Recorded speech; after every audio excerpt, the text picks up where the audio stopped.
नमस्कार, north east आवाज़ time to time में आप सभी का स्वागत है। मणिपुर में हिंसा जारी है। मणिपुर के जिरीबाम में कई घर जल चुके हैं। अब तक सैकड़ों लोग पलायन कर चुके हैं।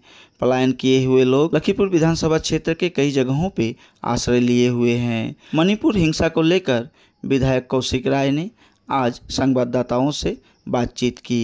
आइए देखते हैं सिलचर से हमारे संवाददाता रानू दत्त का यह रिपोर्ट।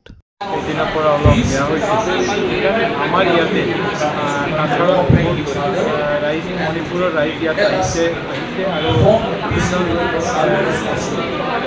शरण লৈছে মানুহৰ ঘৰত আছে বিভিন্ন ঠাইতে আছে আমাৰ কাছাৰত যাতে কোনো ৰকমৰ অসম এলেকা অসমত যাতে কোনো ৰকমে শান্তি বিঘ্নিত নহয় সেইকাৰণে আমি ইয়াতে বিভিন্ন আজি জাতি গোষ্ঠী ভাষা গোষ্ঠী লোকসকলক ইয়াতে মাতিছিলোঁ কথাগুনা জিলাৰ প্ৰশাসন SP তেওঁলোকে ইয়াতে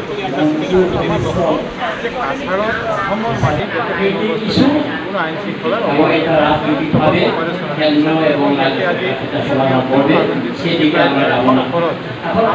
বিভিন্ন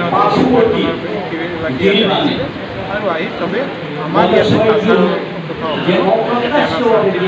বজাই থাকে সেইকাৰণে আমাক আশ্বাস দিছে আমাৰ ইয়াতে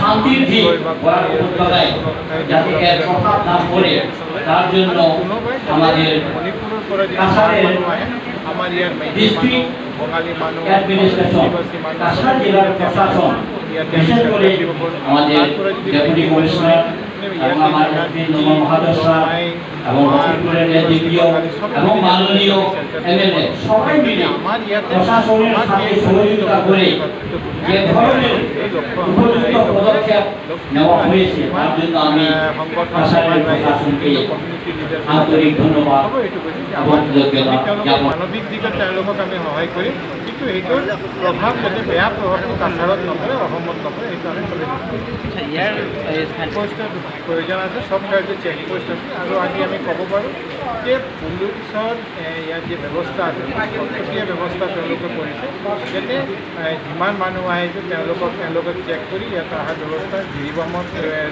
ৰাস্তা যি আছে ৰাস্তা যি হৈ আছে নদী পথ যি আছে নদী পথত পুলিচে ব্যৱস্থা কৰিছে এবং সব মানুহক চেক কৰি ইয়াত অনা Peace situation will continue in Kachar district. Cooperate each other and let us form a peace committee as early as possible.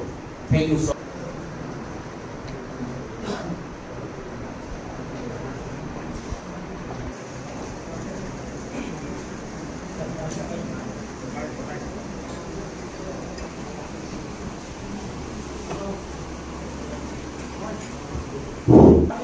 মঞ্চে উপবিষ্ট